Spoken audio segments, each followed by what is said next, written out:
Hello दोस्तों, कैसे हैं आप लोग। स्वागत है आपका बहुत बहुत MIB में। तो इस वीडियो में हम सीखेंगे कि हम डेरिवेटिव के डेफिनेशन को कैसे यूज कर सकते हैं और उसको यूज करके हम कुछ स्टैंडर्ड फंक्शंस के डेरिवेटिव को निकालने की कोशिश करेंगे।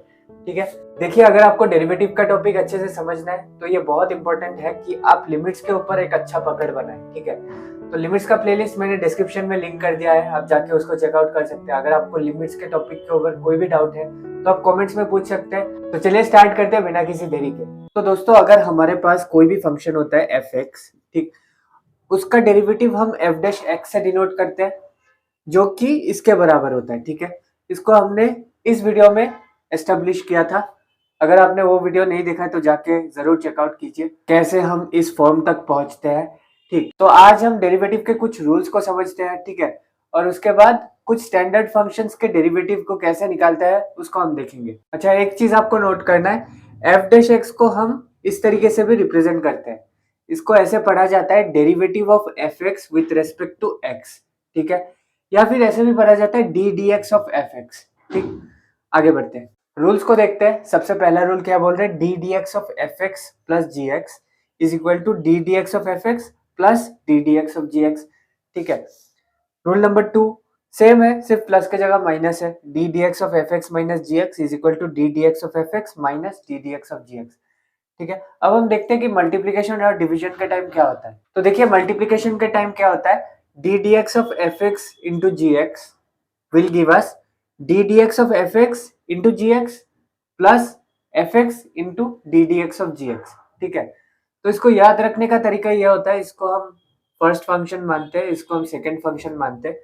तो याद ऐसे रखा जाता है, derivative of first into second plus first into derivative of second. ठीक है, derivative of first into second plus first into derivative of second. ठीक, डिवीजन के टाइम क्या होता है वो देखते हैं। डिवीजन के टाइम क्या होता है, ddx of fx upon gx suppose हमें दिया गया है, derivative of first into second minus first into derivative of second upon second का होल स्क्वायर। ठीक है, इसको ऐसे याद रखा जाता है, derivative of first into second minus first into derivative of second upon second का होल स्क्वायर।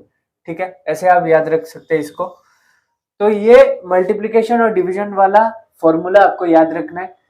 इन फॉर्मूला का प्रूफ कभी पूछा नहीं जाता, लेकिन अगर आपको आउट ऑफ क्यूरियोसिटी जानना है कि इसको प्रूफ कैसे किया जाता है तो आप जरूर कमेंट्स में बताइए, मैं प्रूफ करके आपको दिखा दूंगा।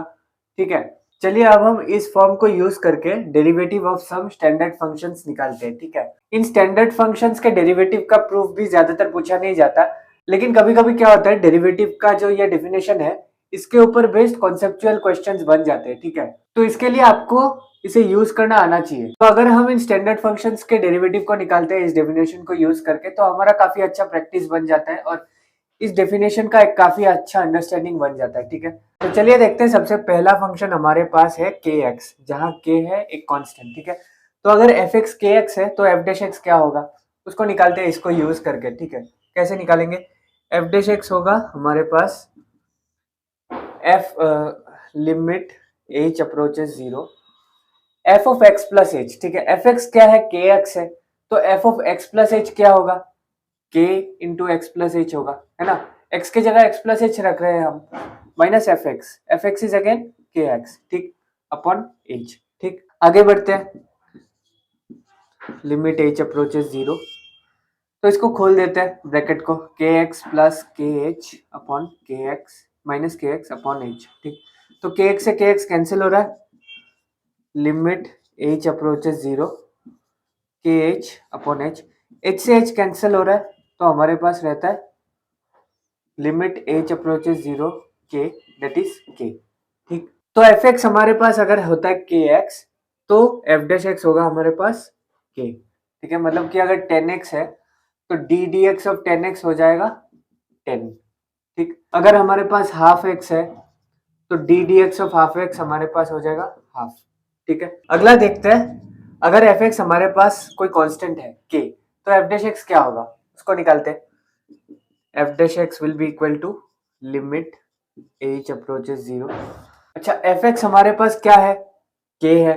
ठीक है, k कांस्टेंट है, तो x की जगह आप कुछ भी डालें, ठीक है, f1 f2 कुछ भी डालें, हमें k ही मिलने वाला है, क्योंकि fx का पूरा वैल्यू ही एक कांस्टेंट है, ठीक है।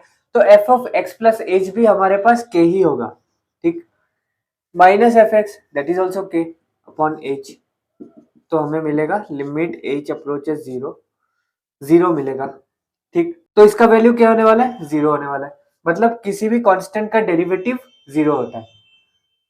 कोई भी अगर कांस्टेंट फंक्शन हो हमारे पास तो उसका डेरिवेटिव होता है 0, ठीक है। तो दोस्तों ये थी आज की वीडियो, उम्मीद करता हूँ कि आपको अच्छे से समझ में आया होगा। मिलते हैं आपके साथ अगले वीडियो में, तब तक के लिए अपना ख्याल रखें और याद रखें, मैथमेटिक्स इज ब्यूटीफुल।